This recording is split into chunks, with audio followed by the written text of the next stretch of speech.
Welcome everyone to this emergency meeting of the United Contaminations Council.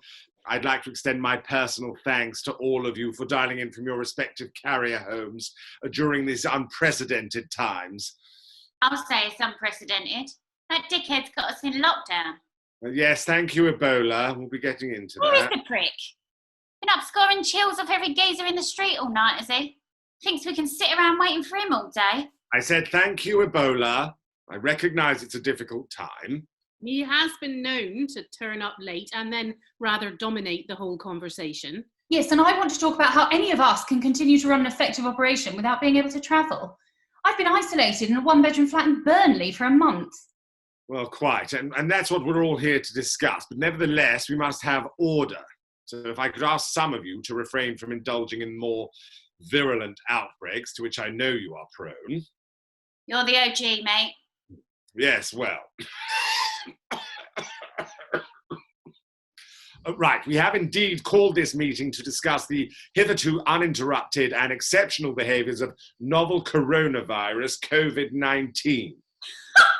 I mean, we're dealing with a kid here. COVID-19. Oh yeah, that's like so rad, man. It's like a name and a number. What a dick! Ebola, thank you. Right, agenda item 1, apologies. Now, as you all know, we've heard very little from SARS since 2004. She's asked me to let you know that she'll be continuing to be keeping a low profile over the next 200 to 300 years. But the fame and subsequent backlash she received in response to her hugely successful launch in 2003 was, in her own words, utterly overwhelming.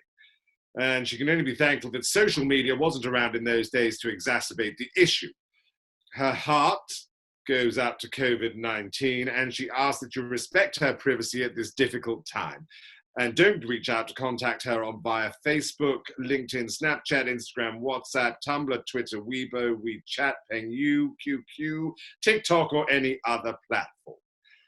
Agenda item 2, what to do about COVID-19. Now, obviously, this is a big one, and we were hoping he would be here. He's everywhere else.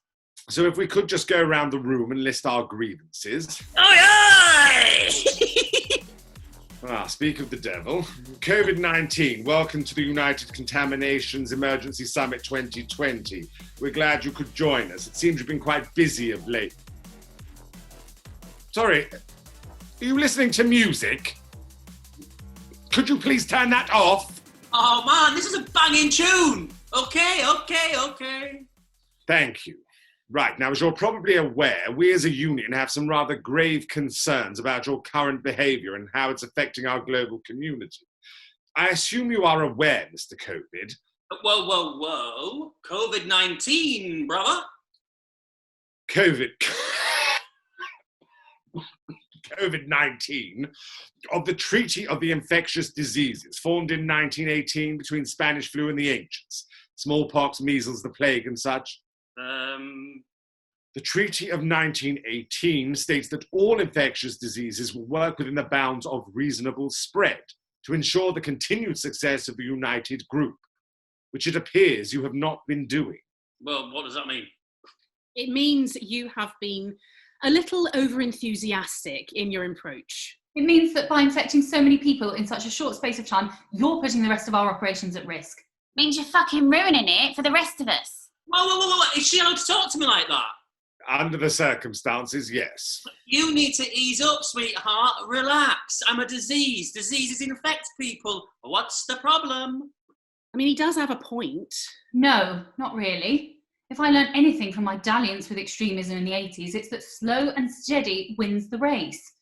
When I was young and foolish, I thought it was all about getting as many as I could too. Perhaps if I hadn't gone in quite so hard at the beginning, I wouldn't be facing what I'm facing now. Do you know that humans are actually claiming to be able to cure themselves by now, and a vaccine might be just around the corner? My 61,894,000 children are terrified. Oh, how are the bugbeanos? Yes, and as someone who's been in this game for a long time now, I can assure you that if you hang in there with strength and perseverance, you will have quite the legacy. I thought I was completely over the hill, and all of a sudden one day, humans invent social media, load of anti-vaxxers spring up, and before you know it, I'm having a comeback to rival Tom Jones joining The Voice in his 80s. It's jolly good fun, actually. So what you're saying is that I should be less good at my job? No, we're saying you're new money, mate. You got the means but not the taste. Be a bit more considerate about it. I'm seeing off 50% of humans I get to, but I haven't gone for so many that it's ended up with a worldwide lockdown, putting an end to everybody else's work. You lot, you're just jealous because I'm more successful than you. Oh yeah, jealous am I? You want to say that to my protein co? Come on then, if you think you're infectious enough. Listen to me, you little shit. I'm a killing machine. I've got more DNA in my spikes than you've got in your whole organism. I was out killing people while you were still trapped inside a bat at a wet market begging to be let out. Yeah, right, okay. And where did you originate? Ooh, a monkey's arsehole. Right.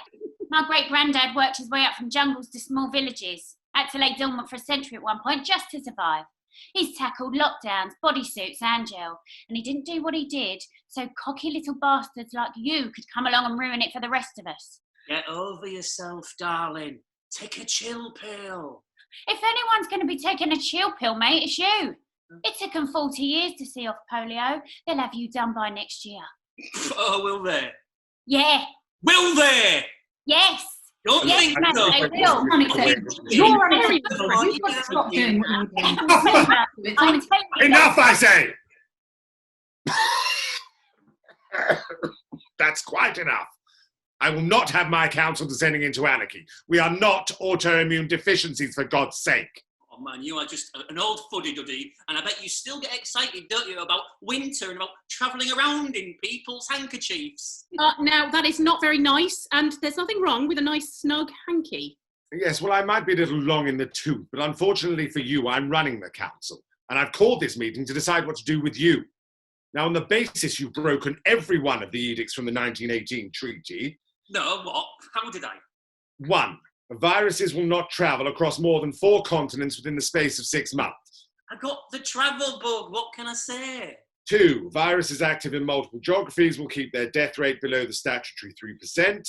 So what? I'm ambitious. 3. Viruses will limit infection of the rich, powerful and famous so as to avoid excess scrutiny. Yeah, I did break that one. So it's confirmed. In response, we now demand you reduce your activity to such a degree as to allow lockdown measures to be relaxed and for the rest of us to get back to our business. I hereby propose that COVID-19 pulls back global operations to just 10%. 10%? 10% with immediate effect. All in favour say aye. Aye. No! That's 4 votes to 1, motion pass. What bullshit? Bullshit or not, the motion's passed. You will start to pull back your operations immediately. No chance, I won't do it. Well, I'm afraid you're going to have to. Oh yeah, right, and who's gonna make me? We are!